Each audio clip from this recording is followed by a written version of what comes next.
Good afternoon, everyone.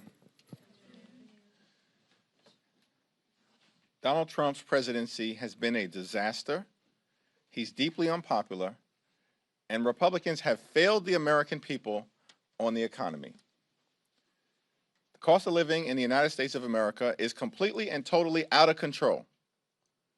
Republicans promised to lower the high cost of living on day one. Costs have not gone down, they've gone up. Housing costs are up. Electricity bills through the roof. Child care costs up. Insurance costs up. And Republicans continue to refuse to extend the Affordable Care Act tax credits. And as a result of that, tens of millions of Americans are about to experience dramatically increased health insurance costs, such that they will be unable to go see a doctor when they need one. The Affordable Care Act tax credits expire on December 31st. Donald Trump and Republicans don't give a damn. They've done nothing to deal with the health care crisis that Republicans have created. We need to act with urgency now and extend the Affordable Care Act tax credits. Tens of millions of people are in open enrollment right now. They've seen that their health insurance premiums, copays, and deductibles are going to increase in some instances by $1,000 or $2,000 per month. That is unacceptable, unsustainable, and it's un-American. It's time for my Republican colleagues to stop burying their heads in the sand and do something to actually make life better for working class Americans, everyday Americans, and middle class Americans, as opposed to what Republicans have done the entirety of this year, which is just to focus on making life better for the wealthy, the well-off, and the well-connected. Enough pandering to big Republican donors. Enough. Do something. Partner with Democrats to lower the high cost of living and to make life better for the American people. Questions? Mr. Leader, one of your members last night was indicted in Florida for supposedly, allegedly using COVID relief funds from FEMA to bolster her campaign. If the Ethics Committee comes back and corroborates those claims that were made in the indictment, would you expect Congresswoman Shirley McCormick to resign? Sheila is entitled to the presumption of innocence like every other American. She's entitled to her day in court, and she's entitled to a jury of her peers who are going to follow the facts and be guided by the law. Thank you. After this week of censures and back and forth over that, Congressman Don Beyer and Don Bacon introduced a proposal to increase the threshold for approving that. Is that something you would support? Don Beyer is an extraordinary and thoughtful member of Congress. We haven't had the conversation about this issue, but I'm open-minded about what the possibilities are in terms of getting the Congress out of this repeated effort by Republicans to censure members, because these extremists in the House Republican Conference have nothing better to do. That's what this week has proven. They were forced to vote on a bill to compel the Department of Justice to release the Epstein files, and they were reluctantly supportive after House Democrats partnering with a handful of House Republicans triggered an up or down vote through a discharge petition. Other than that vote, what have Republicans done to make life better or meet the needs of the American people in any way, shape, or form throughout this Congress? The answer is nada, nothing. They've done nothing. And so all their members do is cook up these unhinged censure resolutions, literally week after week after week. That's all they do, which is why they're deeply in trouble. Donald Trump's approval rating is like 38, 39% across the board, including from Fox News. And the American people know that Democrats are the party who actually care about addressing the affordability crisis, driving down the high cost of living, fixing our broken health care system, extending the Affordable Care Act tax credits, and actually standing up for working class Americans. Now that is decisively clear to the American people. We've seen that in the electoral results early this month, where Republicans were crushed, shellacked, beaten down all across America, with the common thread being their extremism and our emphasis on affordability. And now we've seen that the American people are ready to throw these House Republicans out of their majority. And it's incredible to me that despite where we are, after all the talk from Republicans that they somehow had earned some big historic mandate, can't find it, search committee has been sent out, no one can find it, it's been destroyed. That you would think Republicans would actually hear the American people in terms of their desire to work on issues that matter. And instead, we continue to see censure resolution after censure resolution after censure resolution, and they can't even succeed in censuring the people they're going after. Thank you, Mr. Leader. Are you at all concerned that the recent allegations against Democrats, such as communicating with sex offender and embezzling FEMA funds, are going to harm the momentum that your party carried out of the elections earlier this month? We're going to continue to focus on the issues that matter for the American people. Affordability, lower the high cost of living, health care. We've got to fix our broken health care system, and that begins with renewing the Affordable Care Act tax credits, not allowing Republicans to destroy the Affordable Care Act. And we have to clean up corruption, which we are experiencing in real time. And we've got to deal with in the Congress, in the Supreme Court, and certainly with this administration, which is running the largest pay-to-play scheme in the history of the world. Here's the interesting thing about Donald Trump and the Republicans. They've done nothing to make life better for everyday Americans, nothing to fix our broken healthcare system, nothing to lower the high cost of living, but everything in the world possible to enrich themselves, their friends, and their families. That's corruption in real time, and the American people are rejecting it.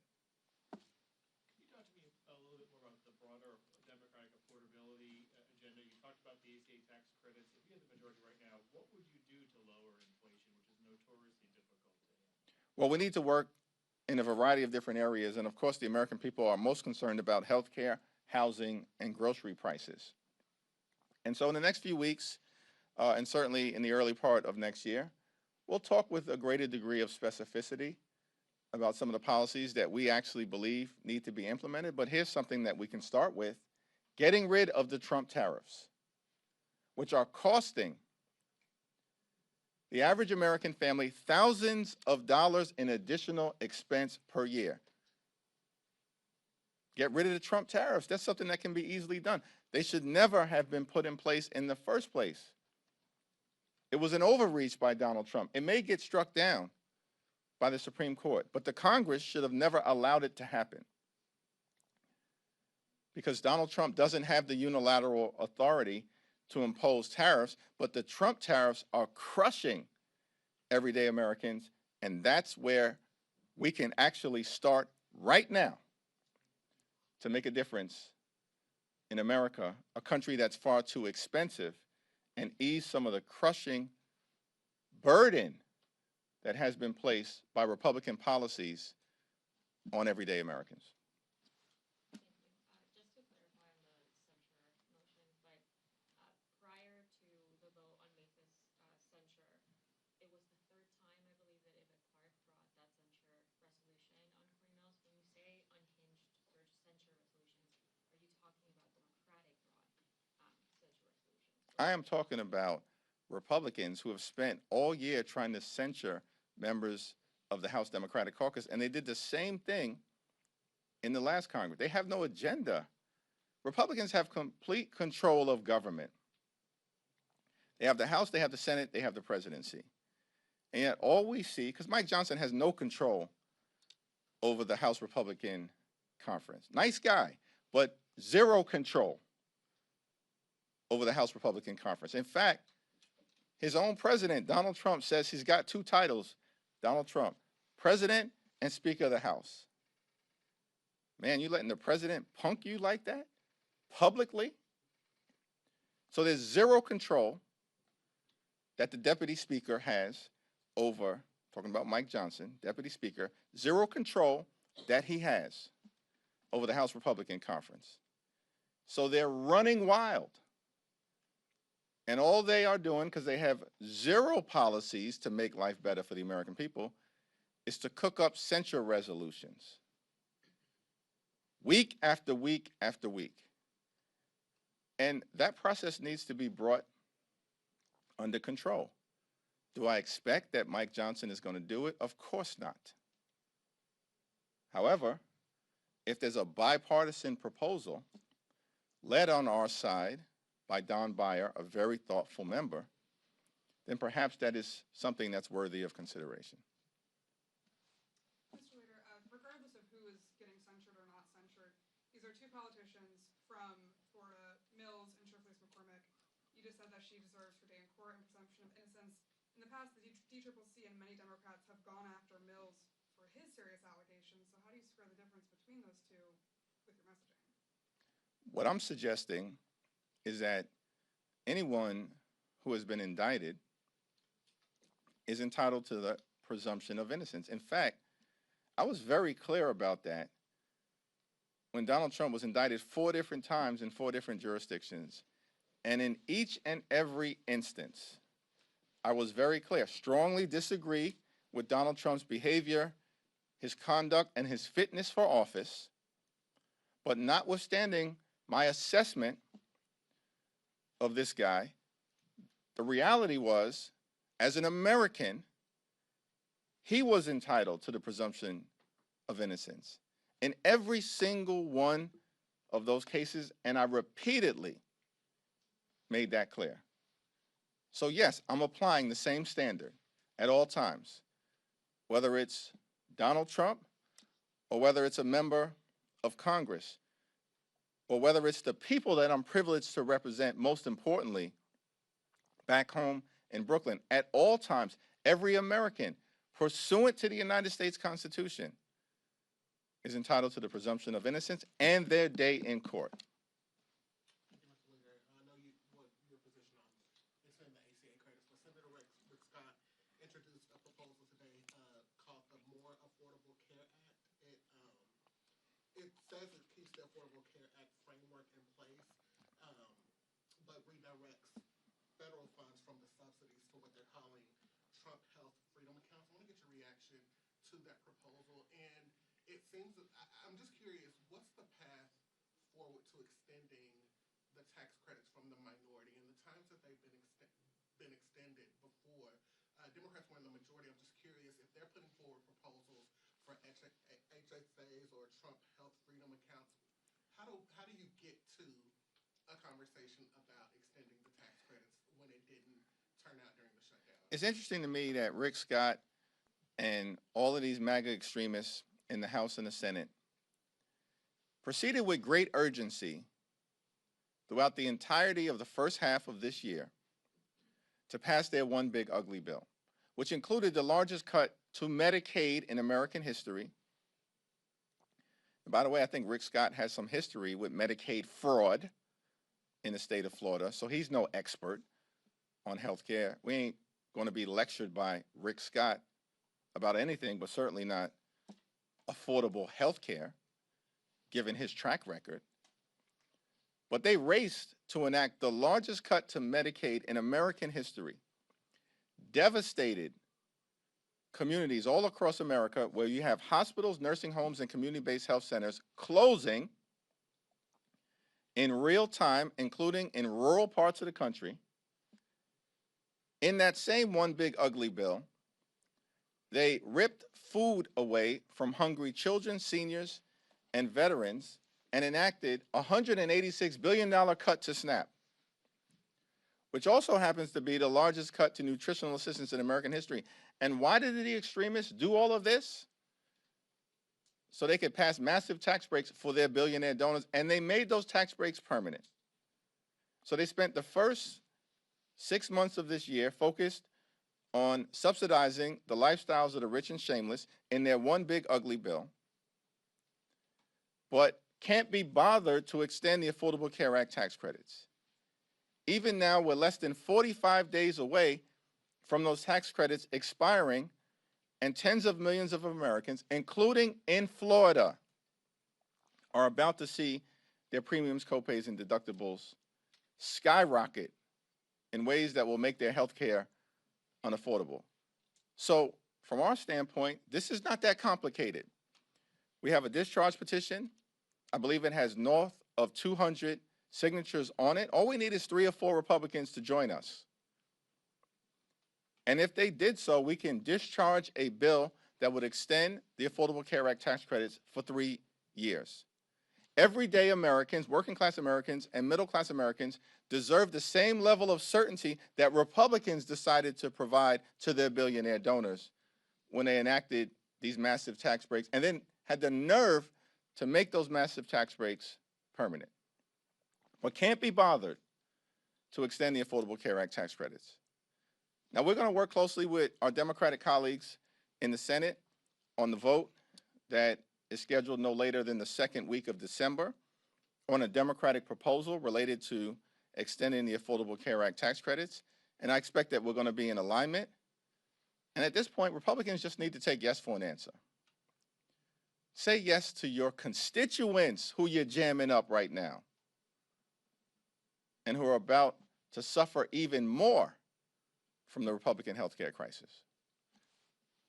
After the blocking of the maps by the federal court in Texas, on Texas maps, do you expect any change from any of the other states like Virginia in the strategy, or is it like full speed ahead?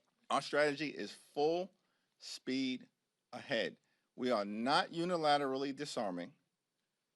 We are not rolling over and playing dead. And we also have no interest in spiking the football. What we are doing is going to make sure that Donald Trump and Republican sycophants are unable to gerrymander the national congressional map in a way that will allow them to rig the midterm elections. We made that clear from the very beginning. And we are not going to take our foot off the gas pedal until we are certain that the American people are guaranteed a free and fair midterm election in November of 2026. Congressman Byron Baker said that the censure is broken in the House. Do you agree with that conclusion? And do you see a role for yourself and Speaker Johnson to work on kind of reining in the use of it, just given how many we saw this week and the rise in them in recent years? Republicans have broken the censure in the House of Representatives. It is broken. The extremists have broken it because they have no agenda, no vision, no plans, no legislation to make life better for the American people and address the affordability crisis that's crushing everyday Americans. And so they're obsessed with censures. But what did they not get from the results of them being destroyed across the country? The American people know electorally. The American people know they have no agenda. Why are they doubling and tripling down on this extreme censure approach? It's getting them nowhere. And so we're trying to help them out. Don Byers trying to help them out. Get out of your own way. Now, do I think that Mike Johnson, nice guy, right? But do I think that Mike Johnson has any interest in actually reining in his extreme members? Of course not. He doesn't have any control over them. You know, I think he talked about dignity and decency and things of that nature, and then all we're seeing is Republicans do the exact opposite. It's extraordinary to me. We had patriotic members of the House and the Senate have their lives threatened by Donald Trump in the most unhinged, unacceptable, unconscionable, and un-American way. disgusting and dangerous what Donald Trump has said in accusing patriotic members of Congress and the Senate who served this country well of treason and suggesting they should be killed. That's disgusting. But we, of course, have come to expect this from Donald Trump. What's extraordinary to me is that Mike Johnson doesn't even have the decency to distance himself from Donald Trump's death threats leveled at patriotic members of Congress. Even John Thune found it reasonable for him to say he disagrees with what Donald Trump accused members of Congress of doing earlier today. Even John Thune had the decency to distance himself from Donald Trump's remarks. But Mike Johnson couldn't say a thing about it. And his silence speaks volumes. Thank you, everyone.